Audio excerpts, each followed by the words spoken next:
In this video, I'm going to show you how to assemble the Dragon Ledges, put them on your cage, and create a floating garden for your chameleon. Today I'm going to be assembling a set of Dragon Ledges for a 24 by 24 inch screen cage. Now, the Dragon Ledges come in a number of different sizes, and you get the size that corresponds to the cage you have. And if you're wondering which size to get, the Dragon Ledges are available in 16 inch, 18 inch, and 24 inch. And to figure out which one is right for you, you just measure from one side of the panel to the other side of the panel. And make sure when you're doing that, you are measuring the panel itself and not the sides of the two panels that are screwed onto it. The only piece of equipment that is required to install the Dragon Ledges is a manual Phillips head screwdriver. But there are a number of other things that can make installing them a whole lot easier. And you'll see that I'll be using masking tape, and I'll be using a drill to create pilot holes. You'll see what I mean later. So this is everything that's inside the Dragon Ledges. Dragon Ledges come in sets of 5 and they come in sets of 4. If you have the one that comes in a set in 5, the 24 inch, remember your back braces, one is going to be a little bit shorter. It's supposed to be that way. You have a number of the internal Dragon Ledges. These are the spacers, the caps, the machine screws, the mounting screws, and one thing about the mounting screw pack, you're going to see that one is extra long. That particular one is actually used to make holes in the screen. It's not going to be used in the final assembly. You'll understand later. All right, so let's go ahead and install these on an actual cage. This is a side panel from a ZoomEd Rep Debris. Now, it's not important where you place these, at least as far as the Dragon Ledges are concerned. You're going to want to make sure that you don't place these so they're covering any screw hole or they interfere with latches, hinges, or this wonderful little hole on the backside that this flip-up service door goes into. So the thing to remember is just don't cover any holes.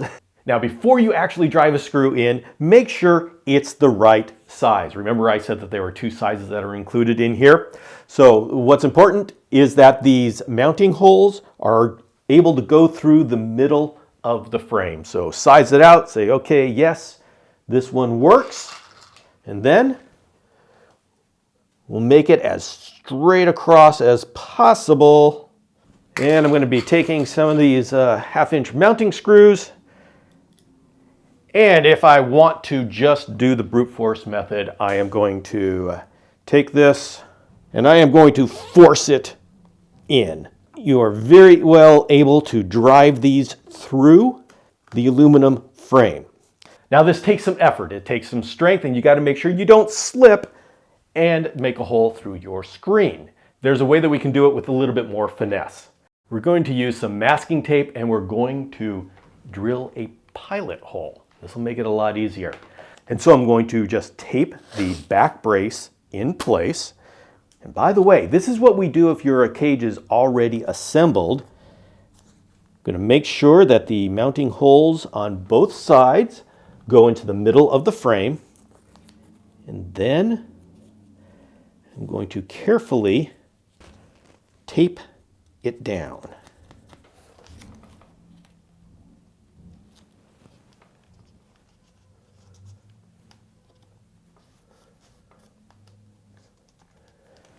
So to make the pilot holes, we're going to just go ahead and open up these holes in the tape.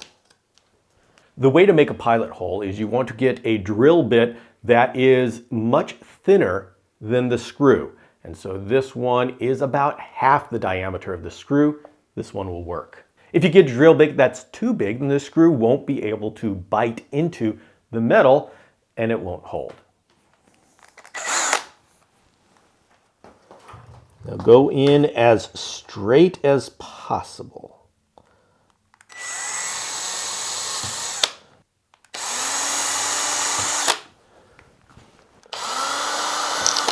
Very important, when you're making the pilot hole, only go through the first layer of the frame. You don't go through the second layer, especially if you're on a nice hardwood floor like I am. Once the pilot holes are in, then I know exactly where this is going to go. I can leave a little bit of the tape on just to hold it in place. When I'm doing this, I always use a manual screwdriver. An electric screwdriver is quick, but it doesn't know when to stop, and it's very easy for using an electric screwdriver to strip the hole, and then the screw and the hole become useless. Now, just a note here, if your cage is already assembled, it's possible to install the Dragon Ledges while your cage is upright. All you have to do is use the masking tape to hold the brace onto the frame and then drill your pilot holes. It's simple to drive the screw in after that, and you can do that while the cage is standing up. Now, when you get to the back panel, I generally put it right in the middle. Once again, it doesn't matter where you put it, whatever suits your design, but for me, put it in the middle.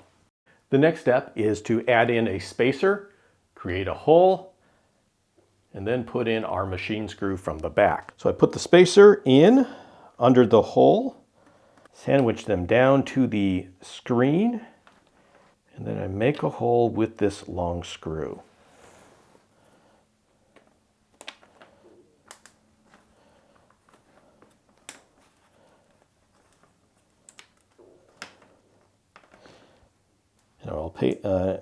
And I will put a machine screw through there. That's what it looks like on the back side. Don't worry about those screen shards. They are going to be hidden in the sandwich of the assembly. This is going to take a little bit of a balancing act. I need to push the machine screw through and align it with the Dragon Ledge part. Now, I can do this one by one, where I put this cap in, and it will screw onto the machine screw. Once the cap is started, just take your screwdriver, bring it back here, and tighten it all the way. It is helpful to hold onto the cap over here to make sure it does not twist as well. And so this is what it looks like when the Dragon Ledges are installed. And you can attach horizontal branches off of these. You can also get a vertical branch here, vertical branch there. And so you get a nice grid pattern that you can attach potted plants and branches at any level, and it will take all of that weight and bring it to the strong frame. And that's why the Dragon Strand Dragon Ledges exist. All right, now let's go to putting on a hydration mount. A hydration mount is one of these delta type shapes, and this is what we're going to use to attach one of our misting nozzles. This gives a firm foundation for the nozzle so it can go off and not rip your screen. Now, this goes on the top panel, but it goes on the inside. The Dragon Ledge back braces went on the outside. Well, these go on the inside. Now, there are two different types out there right now. One is the kind you get from Miss King, and these specifically go in the corners. The other type are the ones from Dragon Strand, which I'm going to be using, and these are designed so you can put them anywhere along the sides. The important part about this one is to know where the front is on your top panel. And you're going to find the front with the side that has no mounting holes. So that is the front. Now, another nice feature of the Dragon Strand hydration mount is it has a grommeted hole for 1/4 inch tubing in case you want to do a drip system for your plants inside. But when you're doing the mounting, take this out. Don't install it when you do the mounting. This is supposed to go over the screen to take care of any of the loose threads. So I have identified this being the front. Now, once again, I can just drive this screw in if I'm confident enough, or else I can use the tape and pilot hole method. Make sure that this side is completely flush because this is where the door is going to close. You don't want anything getting in the way of that.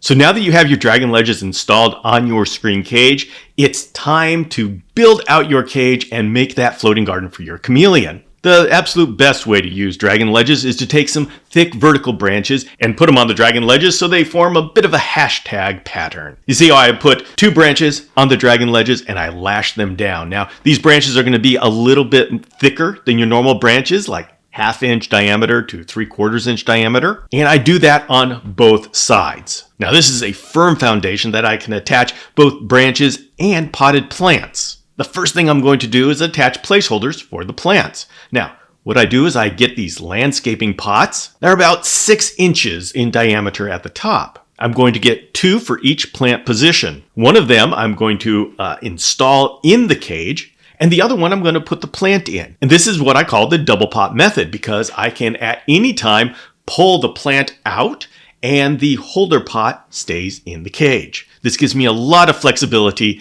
to change out the plant or do whatever I need, like extra water the plant, whatever is needed. To effectively anchor this pot in the cage, I'm going to need 3 contact points. And so when I put it up against the 2 vertical branches, those are 2 points, and then the bottom one is a 3rd. I attach them by marking with a Sharpie where I want to drill holes or where I want the zip ties to go, and then I snake a zip tie through the holes and attach it to the branch. Do that 3 times for each pot. Now, I know I've said that you should have a densely planted cage for your chameleon, and that is true. But the fact is, you can do that with just 3 potted plants. Of course, they have to be mature pothos or spider plants or even Boston ferns. But you see in this example how I have 2 on the top facing each other. Those plants are going to grow into each other, forming a nice, dense, leafy curtain. And then I have 1 further down on the hinge side of the cage. And that is strategic. I'm looking for the hinge side to be a lot leafier than the latch side. And that's because when I open the door to feed the chameleon, I want to be able to feed without opening the door all the way. And this gives me a bit of a forest edge feel to the cage. Now beware of filling your cage with plants. As much as chameleons love a dense foliage cage, the problem is that if the plants above are very healthy, they're going to soak up all the light and block the light from the plants below, and you'll end up having dead plants. And that doesn't do your chameleon or you any good. 3 mature plants will do the job. Now, I understand it may be hard to find mature plants, but this is where it's worth doing some searching. Although I've had to pay a little bit extra, I have been able to find larger plants at my home improvement store as well as nurseries. It's worth getting them mature. Now, once you have your 3 holder pots in there, it's time to put in your branches and your perches. You've got your basking branch, your sleeping branch, your network branches that allow the chameleon to crawl to all corners of the cage. Just make sure you don't block the ability for you to slide the plants into the holder pot. And once you're done branching, you can slide your plants in and introduce your chameleon. And that is the quick, easy way of making a floating garden cage style for your chameleon. The floating garden style has been used for over a decade and has been proven highly effective. If you have any questions about this, please put it in the comments. This is Bill Strand signing off. I'll see you next time.